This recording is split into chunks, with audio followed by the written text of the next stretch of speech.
Muito boa noite, bem-vindos a mais um culto do Evangelho no Lar. Depois desse pequeno recesso aí de 2 semanas, a gente está de volta. Obrigado por me receber na sua casa, bem-vindos à minha casa. Lembrando que na nossa oração de encerramento, a gente faz a fluidificação da água, a gente pede para a espiritualidade manipular os fluidos da natureza nessa água em nosso favor, para que a gente possa usar dessa água como um bálsamo, como um remédio. Então não deixa de correr, pegar sua garrafa. A internet ficou meio ruim aqui, para mim apareceu que estava reconectando para todo mundo aí. Mas eu estava falando da água, da importância da gente separar a nossa garrafinha, nossa caneca, nosso copo, para a gente poder fluidificar juntos na oração final. A minha já está aqui, tá bom? Bem-vinda Lilian e Rosana querida. Bem-vinda Marise. Então vamos lá fazer a nossa leitura de ambientação, para a gente poder fazer a prece de encerramento, de início e retomar com os comentários. A página de hoje, a data.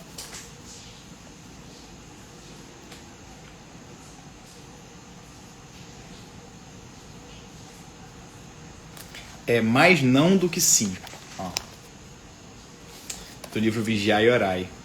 E olha, posso estar enganado, eu andei dobrando aqui umas páginas para não perder tanto tempo procurando, mas eu acho que essa é a última página do nosso Vigiai. Ah não, passei por mais uma aqui.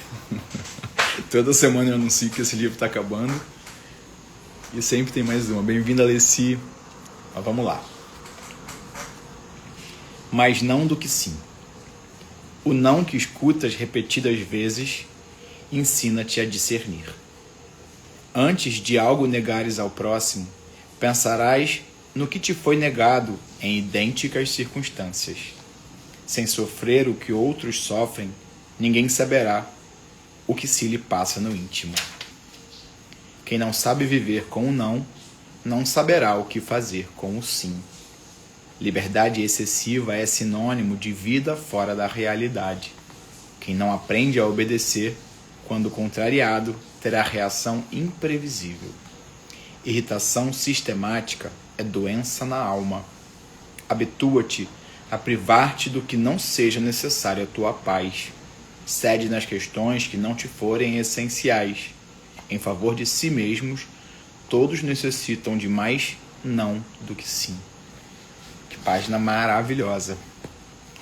Então vamos fechar os olhos, buscando acalmar o nosso íntimo, desacelerar os nossos pensamentos, buscando a calma capaz de nos permitir ouvir com um pouco mais de atenção as orientações dos nossos amigos espirituais, dos nossos mentores, pedindo que eles intercedam em nosso favor e que nós possamos estar cada vez mais acessíveis, mais sintonizados, mais conectados com o alto, para podermos perceber o sentido das suas orientações, das suas influências sempre positivas na nossa direção. Que tudo que nós estamos prestes a ouvir, refletir, possa repercutir nos nossos atos, nas nossas escolhas, não só nessa noite, mas que nós possamos iniciarmos um processo de reforma íntima, por que não, a partir das reflexões de hoje, nos tornando pessoas ainda melhores amanhã do que aquelas que somos hoje. Que assim seja, graças a Deus. Vamos lá? Mas não do que sim. O não que escutas repetidas vezes ensina-te a discernir.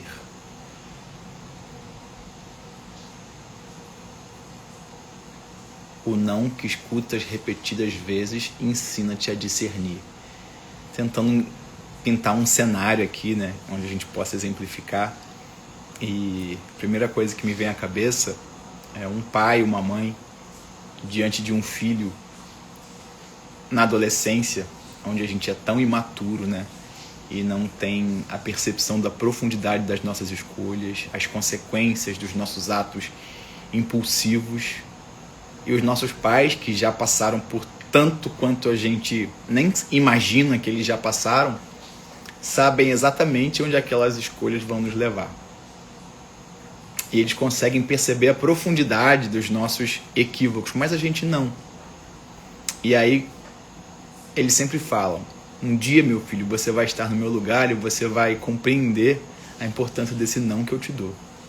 E muitas vezes a gente demora até alcançar essa posição, esse papel de pai, de mais velho, de maturidade, para poder compreender o quanto a gente teria sido...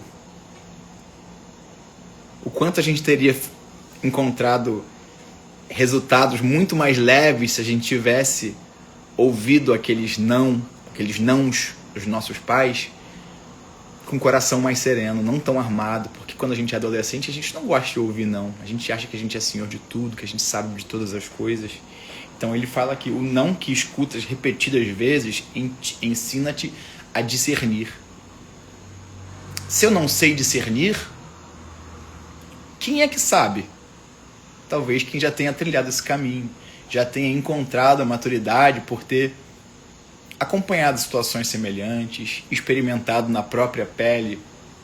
Então é um privilégio poder contar com o auxílio de quem nos oriente as escolhas mais acertadas através do não. Antes de algo negares ao próximo, pensarás no que te foi negado em idênticas circunstâncias. O quanto a gente replica de bons exemplos para as pessoas à nossa volta, principalmente através dos nãos, das escolhas difíceis que de fato nos marcaram. Porque as portas abertas que a gente encontra provavelmente não vão moldar o nosso caráter, a nossa percepção de vida, os nossos valores, do que aquelas fechadas em que a gente teve que ter muito mais presença de espírito, para recursos, para poder despertar para cada uma daquelas necessidades. Pausa devido à baixa conexão. Não sei até onde vocês conseguiram ouvir. Enfim, vamos seguir. Sem sofrer o que outros sofrem, ninguém saberá o que se lhe passa no íntimo. A gente ouve muito, né, que nós somos muito mais, nos identificamos muito mais com as pessoas durante os momentos de dor, né, ao nos depararmos com a fragilidade do outro, do que quando a gente olha e todo mundo parece perfeito, todo mundo já conquistou o que gostaria, todo mundo ostenta aquela grama sempre verde do vizinho, né? Muitas vezes a gente não tem a oportunidade de acompanhar a grama nos dias em que ela está queimada, nos dias em que ela não recebeu água suficiente. Mas são exatamente as dificuldades que nós compartilhamos, né? São nelas que a gente consegue encontrar a semelhança que a gente tem com o outro, nas vulnerabilidades que nós temos. Então, é muito mais fácil da gente se identificar pelas nossas limitações, pelas nossas quedas, pelas nossas fragilidades, do que pelas nossas conquistas. Até porque cada um teve que fazer investimentos em direções diferentes para conquistar. Às vezes, o mesmo item que eu adquiri e que outra pessoa adquiriu teve um preço, talvez tenha sido o mesmo, mas o valor completamente diferente. O ativo que me permitiu comprar aquilo ali talvez tenha me custado muito mais. Só eu vou saber. O preço pode ser o mesmo, mas os valores variam muito de acordo com a experiência, com a percepção, com a renúncia, com o compromisso, sobretudo com a decisão de cada um. Quem não sabe viver com um não, não saberá o que fazer com um sim. Quando a gente de fato não foi desafiado para obter aquele sim, né, através de muitos nãos, a gente nem percebe o valor que aquela coisa tem pra gente. E aí, talvez a gente precise passar pela experiência da perda. Como a gente... Eu trouxe várias vezes o exemplo da pandemia, né? Uma coisa que é tão básica que a gente faz de forma involuntária, respirar, cumprimentar as pessoas, poder tocar uns nos outros, poder compartilhar de ambientes fechados. Já parou para se dar conta do quanto isso é um privilégio? A gente passou por uma pandemia onde a gente teve que abrir mão de tudo isso para perceber o quanto isso tem valor. Então a gente só dá valor ao que de fato nos custa, né? E a gente só se dá conta do quanto isso custa quando a gente perde. Então, o sim, exageradamente, né? Deliberadamente, não nos desperta. Não é comum que a gente desperte através das facilidades para o valor que as coisas têm ou deveriam ter na nossa vida. Liberdade excessiva é sinônimo de vida fora da realidade. É um pouco mais de afirmação sobre isso que a gente comentou, né?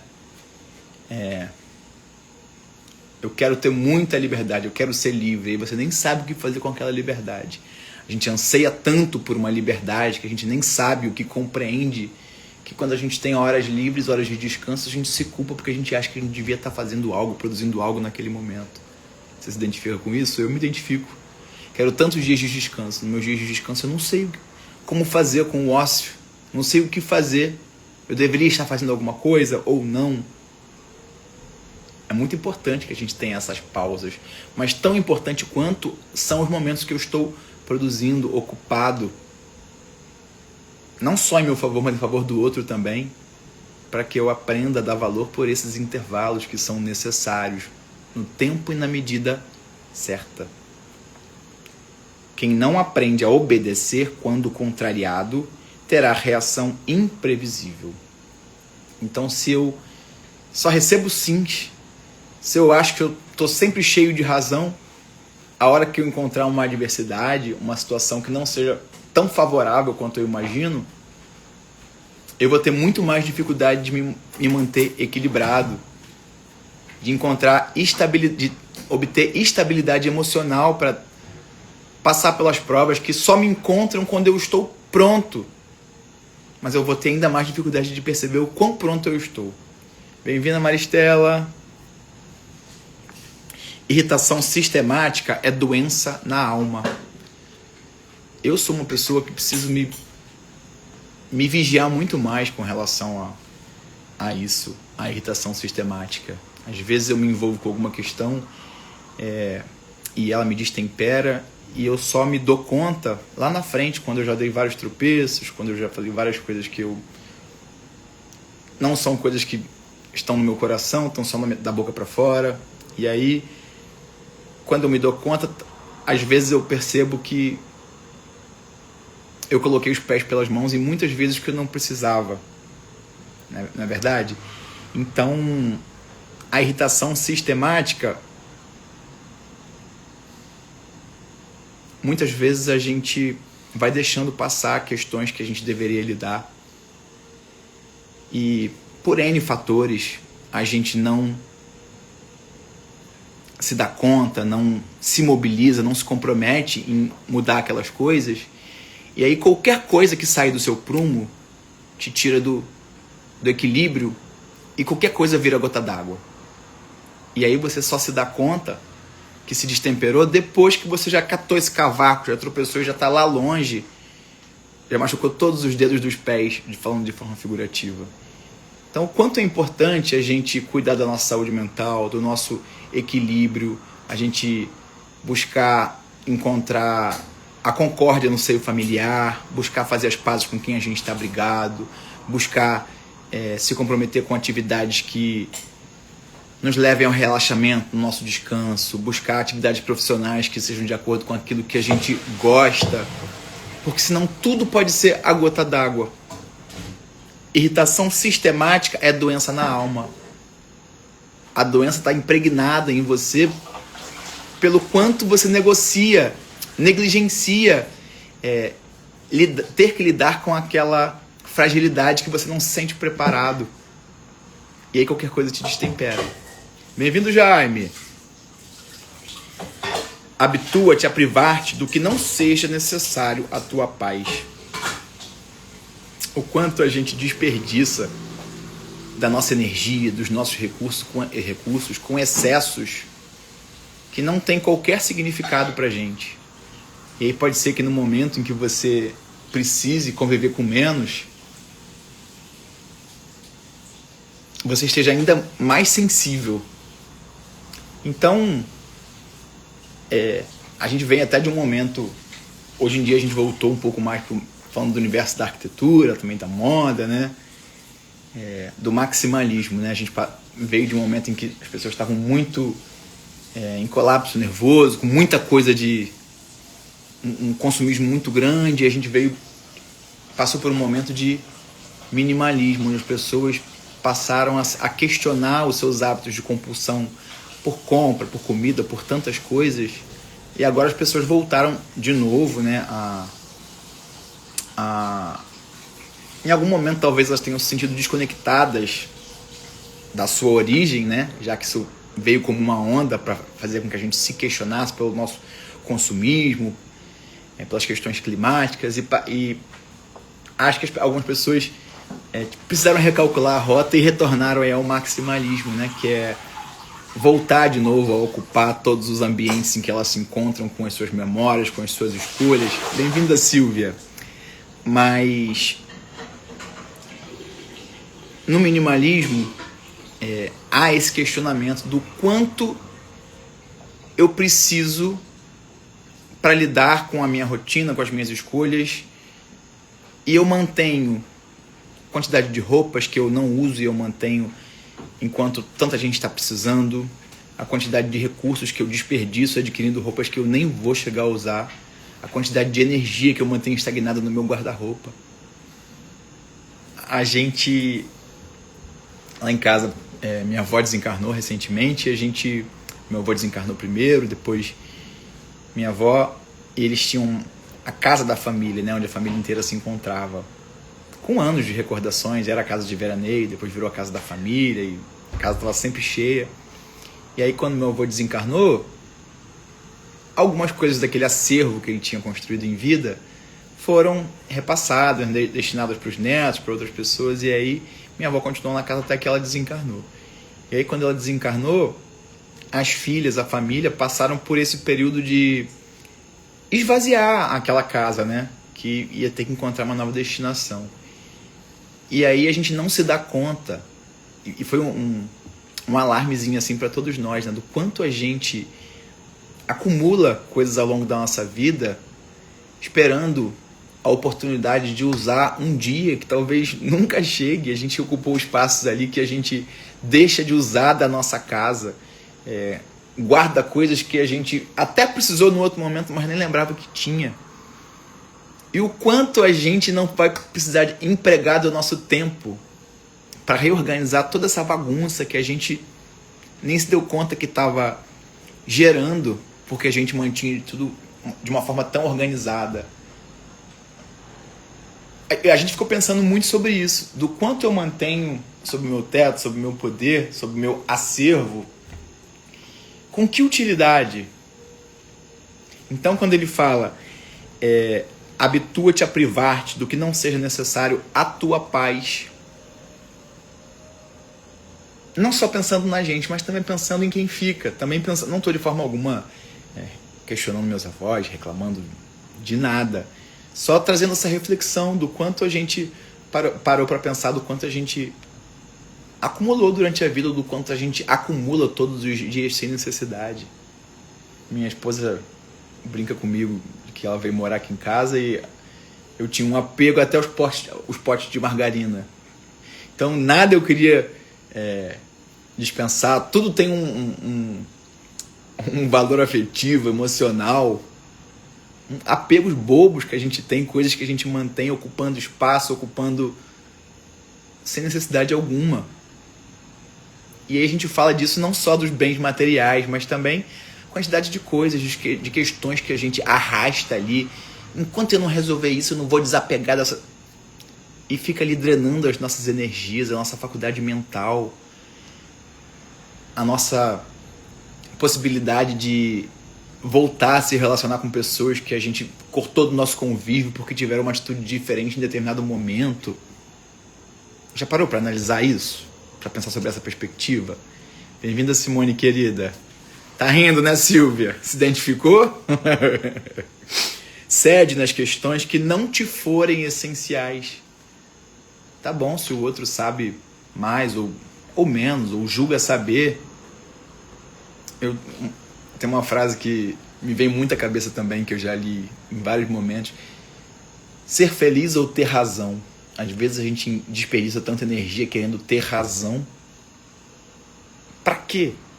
Pra que você quer ter razão num diálogo em que você encontrou aquela pessoa que há tanto tempo você não via e ela falou uma coisa que você discordou? Por que você tem que encontrar,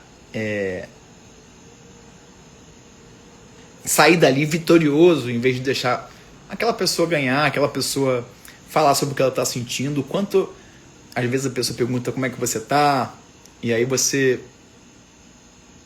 por educação, responde que tá tudo bem, ou nem para pensar na resposta que o outro te dá, e às vezes a pessoa só quer desabafar. Mas você não, você quer aproveitar aquele momento para falar de si e nem dar a oportunidade do outro também se colocar. Cede.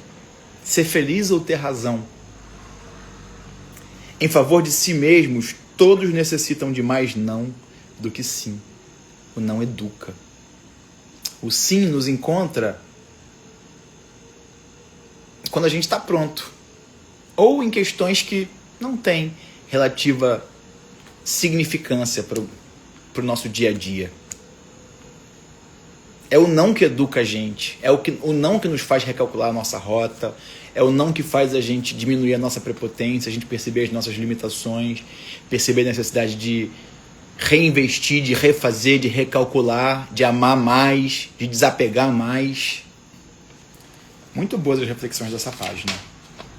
Lembrando que no final da live eu coloco a bibliografia, então eu deixo salva a última live no meu feed, mas se você arrastar para o lado aí tem mais de um ano de cultos do Evangelho no Lar, que a gente faz aqui todas as terças-feiras.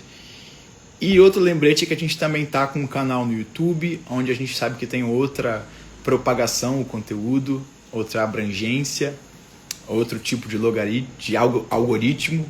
Então, no final, eu vou compartilhar a live no meu story, vou deixar ali o link para você poder assistir essa live pelo YouTube. Se você puder, se inscreve lá, que já ajuda a gente nessa divulgação. Compartilha com outras pessoas que talvez essa reflexão também, as reflexões de hoje também sejam muito oportunas para elas. Bem-vinda, Patrícia. Então, peguei o livro errado, peguei o Evangelho. Só um instantinho.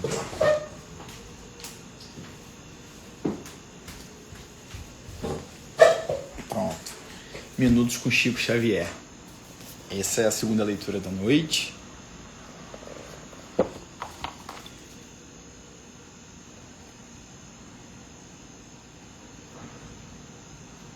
E a página de hoje é Nosso Passaporte, do livro Minutos com Chico Xavier.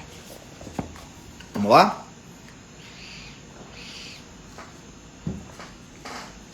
Dentro da visão espírita cristã, hoje eu estava na barbearia, fazer meu cabelo na JP Barbearia, meus amigos aí, Amanda e João Pedro. Falei até para eles que eu ia fazer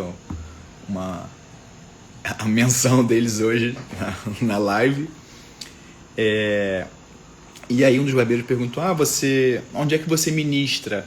E eu tenho, vez ou outra eu lido com essa percepção. As pessoas acham que eu tenho, que sou pastor, que eu falo em algum lugar específico, né? Em alguma igreja, e eu falo, não, a gente fala da mesma coisa, mas embasado nos conceitos da doutrina espírita, mas a crença é a mesma, só com alegorias diferentes, mas cada um se identifica com uma determinada religião, e todos somos irmãos e todos somos cristãos. Lembrei disso porque eu vi isso aqui agora dentro da visão espírita cristã. E aí um outro barbeiro que estava lá, que é amigo meu também, falou: eu sou cristão. Eu falei: a gente também é cristão. Para nós, todo mundo que acredita, que comunga que segue as orientações do Cristo é cristão. Os evangélicos se intitulam, né, cristãos, mas para mim isso É um conceito que é abrangente para todas as religiões. Católicos, espíritas, evangélicos, todos nós somos cristãos. Então eu gostei dessa fala aqui, dentro da visão espírita cristã. Eu não sou só espírita kardecista. Kardec foi quem codificou a doutrina, que segue aos preceitos de Jesus. Então nós somos espíritas cristãs. Muito boa. Vamos lá. Nosso passaporte. Dentro da visão espírita cristã, céu, inferno e purgatório começam dentro de nós mesmos. A alegria do bem praticado é o alicerce do céu.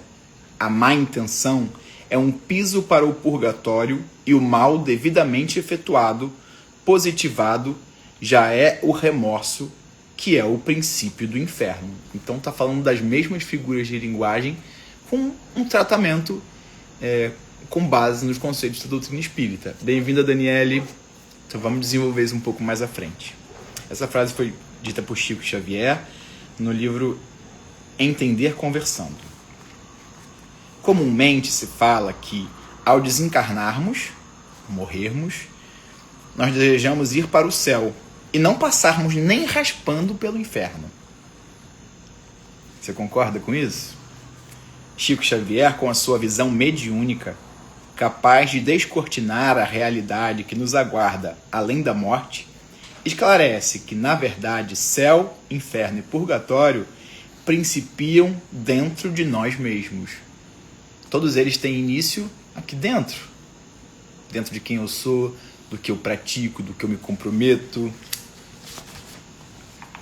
A nossa condição interior, fruto da somatória de nossos atos, pensamentos e palavras, é que se constituirá no passaporte que nos conduzirá às regiões de luz ou às regiões de sofrimento. Vou repetir esse pedaço porque tem muito conhecimento aqui. A nossa condição interior, quem eu sou, fruto da somatória de nossos atos, né? Se a gente reencarna, a gente não leva os bens materiais, mas a gente leva os bens morais, todos os valores, os questionamentos, os nossos atos, os nossos resgates, a gente carrega isso, existência por existência. Então eles vão nos depurando, né? Eles nunca vão nos diminuir. A gente pode estacionar enquanto a gente escolher permanecer num estado de ignorância. Então a nossa condição interior, fruto da somatória de nossos atos, pensamentos e palavras, é que se constituirá no passaporte que nos conduzirá às regiões de luz ou às regiões de dor e sofrimento.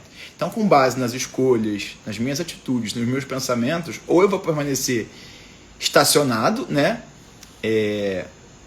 Em sintonia com os irmãos em desespero, precisando de auxílio, focados no vício, na satisfação das necessidades do corpo físico, mesmo quando eu não estou mais nele, né? Ou eu vou buscar, através dos meus atos, escolhas e renúncias, me sintonizar com espíritos do plano mais elevado, que inclusive tem mais condições de me auxiliar no pós-vida, depois que eu me desprender desse corpo de carne que não sou eu, é onde eu estou, é onde o meu espírito se encerra, é a máquina de viver, é o que permite ao meu espírito experimentar as experiências da carne. Então vamos lá. Se eu fiz o bem em meu caminho, esse mesmo bem carimba o meu passaporte de acesso às moradas felizes. Por isso, a explicação de Chico quanto à alegria do bem praticado ser o alicerce do céu. Então, bem-vinda, Camila. Então, tudo de bem que eu faço a outra pessoa, se não despertou naquela pessoa, porque muitas vezes, algumas vezes a pessoa nem sabe que foi beneficiada por você, de alguma forma aquilo cativou a antipatia, se não dela diretamente, de alguém indiretamente, porque tomou conhecimento daquilo, indiretamente encarnado, ou muitas vezes de algum mentor, de algum espírito desencarnado que acompanha aquela pessoa. Então, de alguma forma, você conquistou a simpatia, né? Você movimentou a lei do retorno, né? Não num círculo vicioso, mas num círculo virtuoso. Se eu fiz o bem em meu caminho, esse mesmo bem carimba meu passaporte de acesso a moradas felizes. Por isso, a explicação de Chico quanto à alegria do bem praticado, ser o alicerce do céu. Se, todavia, a maioria de minhas condutas se inclinou para a negatividade no pensar, no falar e no agir, acabei mudando a rota do avião que poderia me levar ao céu, e que agora terá de fazer um pouso forçado nas regiões de sofrimento, aonde transitam os que se omitiram no bem que poderiam ter feito. Então não está falando nos que praticaram o mal, daqueles que tiveram a oportunidade, receberam a oportunidade de praticar o bem, mas optaram por permanecer no estado de negação. Então quando eu escolho não agir no bem, eu estou deixando de aproveitar uma oportunidade que eu posso estar há muito tempo aguardando as condições para que eu esteja tão pronto quanto eu estou a agir naquele momento. Estou me negligenciando uma oportunidade que eu posso estar há muito tempo sendo preparado. Não estou fazendo mal, estou deixando de fazer o bem. Talvez eu precise ainda passar por muitas experiências naquele mesmo lugar, junto de muitos outros espíritos, nessa mesma sintonia, para eu despertar para a importância daquela oportunidade. Isso é umbral ou purgatório, onde eu vou ter cada vez menos referências positivas para me catapultarem, me estimularem a ir adiante, porque eu escolhi me colocar no meio de outros seres na mesma sintonia, uma sintonia de dificuldade, de lamentação, de sofrimento, de dor. Por mais que esses espíritos não deixem de estar recebendo as influências dos seus mentores, eles escolheram naquele momento permanecer naquele lugar de vítima. E não pensem que isso é rápido. Muitas vezes o tempo é diferente, as dimensões são diferentes, mas muitas vezes os espíritos permanecem por séculos sem se dar conta da sua condição, sem ter oportunidade, sem se dar a oportunidade de despertar para valores diferentes do que aqueles, porque ele vem há muito tempo negligenciando a orientação dos seus mentores, dos seus amigos espirituais, que estão ali para agir em seu favor, mas dependem de que eles estendam as mãos para que alguém possa puxar. Então, até para que eu possa te resgatar de um buraco, você precisa fazer o esforço de me dar a sua mão, senão eu não tenho como te puxar para fora dele. Uma alegoria, né? Mesmo assim, ninguém precisa esperar pela morte para saber se entrará no céu ou se estagiará nas regiões de dor. Hoje mesmo já estamos vivenciando essa experiência, sentindo desde agora as alegrias da luz ou as tristezas das trevas. Como o nosso avião ainda não partiu, ainda dá tempo de mudar a rota do destino, não é mesmo? O bem está ao nosso alcance, agora mesmo. Deixou alguma dúvida essa página pra gente, pessoal? Para mim não deixou nenhuma, foi claríssima. Talvez eu encontre muito mais dificuldade em enxergar além quando eu estiver até o pescoço num lugar de trevas, de lamentação, de sofrimento em que eu me coloquei, compartilhado por outros irmãos na mesma condição. Aqui na Terra eu tenho a oportunidade de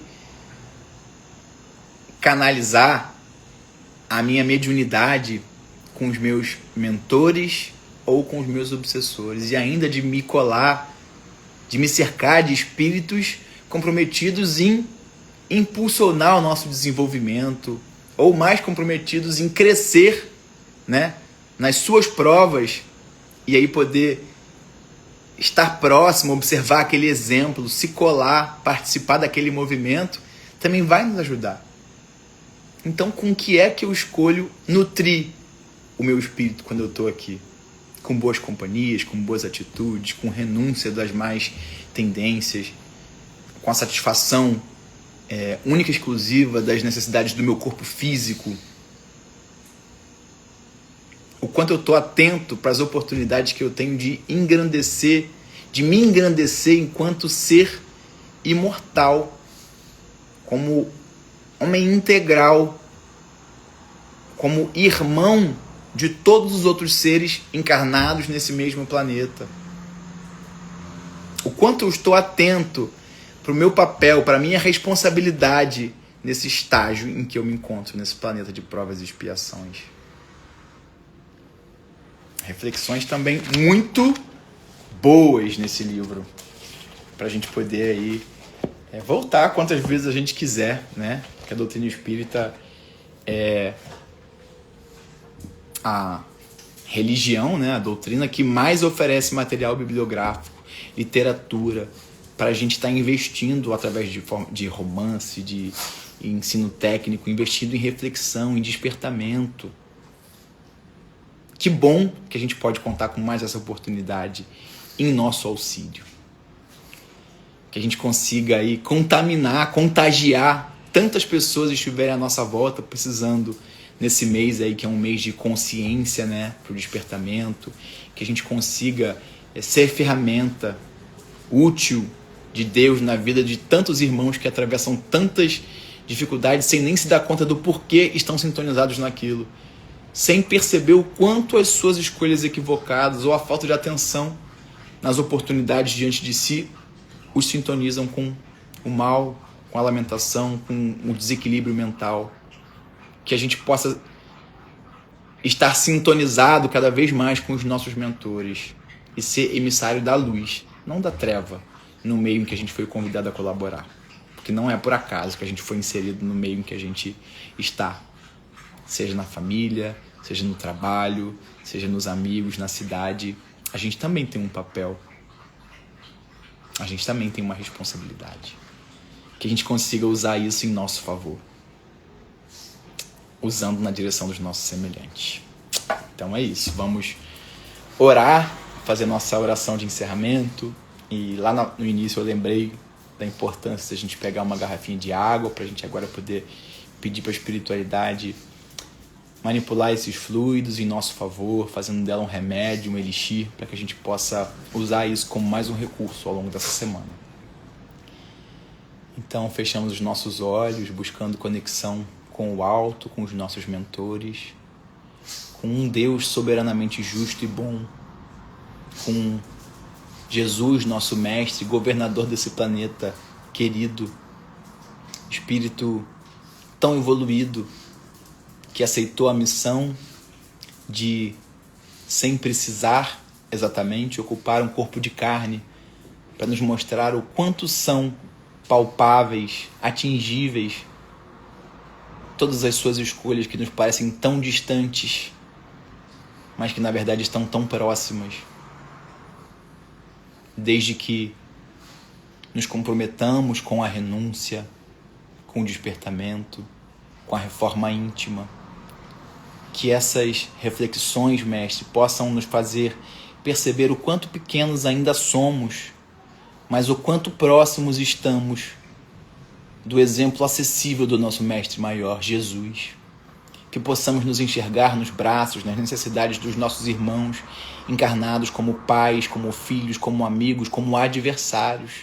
Que possamos resolver todas as dificuldades, todos os desafios que encontramos, que criamos, que edificamos ao nosso redor, enquanto ainda temos tempo, mestre, aqui nesse planeta tão abençoado, tão cheio de recursos, tão cheio de outros irmãos prontos para nos auxiliar. Não deixa, mestre, mais uma vez, de manipular essa água, transformando ela no remédio, no elixir, no bálsamo capaz de nos sensibilizar, de nos fortalecer, de nos motivar na sua direção. Abençoa a minha casa, a minha esposa, aos meus filhos de 4 patas. Abençoa essas paredes. Realiza aqui, mestre, uma verdadeira limpeza, afugentando daqui qualquer sombra, treva, dúvida. Inunda esse lar com luz, amor, fraternidade, esperança. Que essa mesma transformação possa acontecer na casa de cada um que estiver sintonizado comigo aqui nessa noite. Abençoa os meus pais, os meus amores, os meus amigos e até aqueles que de alguma forma possam nutrir alguma animosidade ao meu respeito. Que nós possamos dissolver qualquer nódulo, qualquer animosidade e que tenhamos a oportunidade de dissolver qualquer má interpretação, recebendo ainda a oportunidade de fortalecer e estreitar o laço com todos aqueles que, de alguma forma, possam ter uma visão deturpada a nosso respeito. Abençoa o meu bairro, os meus vizinhos, a minha cidade, os governantes. Abençoa a todo e qualquer filho que esteja carente, que se sinta carente da sua presença, Mestre. Que assim seja, graças a Deus. A você, meu irmão, meu amigo, que me acompanhou em mais uma noite de terça-feira, meu muito obrigado. Minha gratidão pela audiência, pela companhia. Não deixe de colaborar compartilhando essas reflexões desses 41 minutos que a gente ficou aqui hoje, com quem não por acaso te vier à cabeça agora, porque é mais uma oportunidade de ser instrumento na vida de quem possa estar precisando, e não por acaso a espiritualidade te soprou o nomezinho no ouvido agora, tá bom? Então, uma ótima semana para todos nós, que assim seja. Fica com Deus.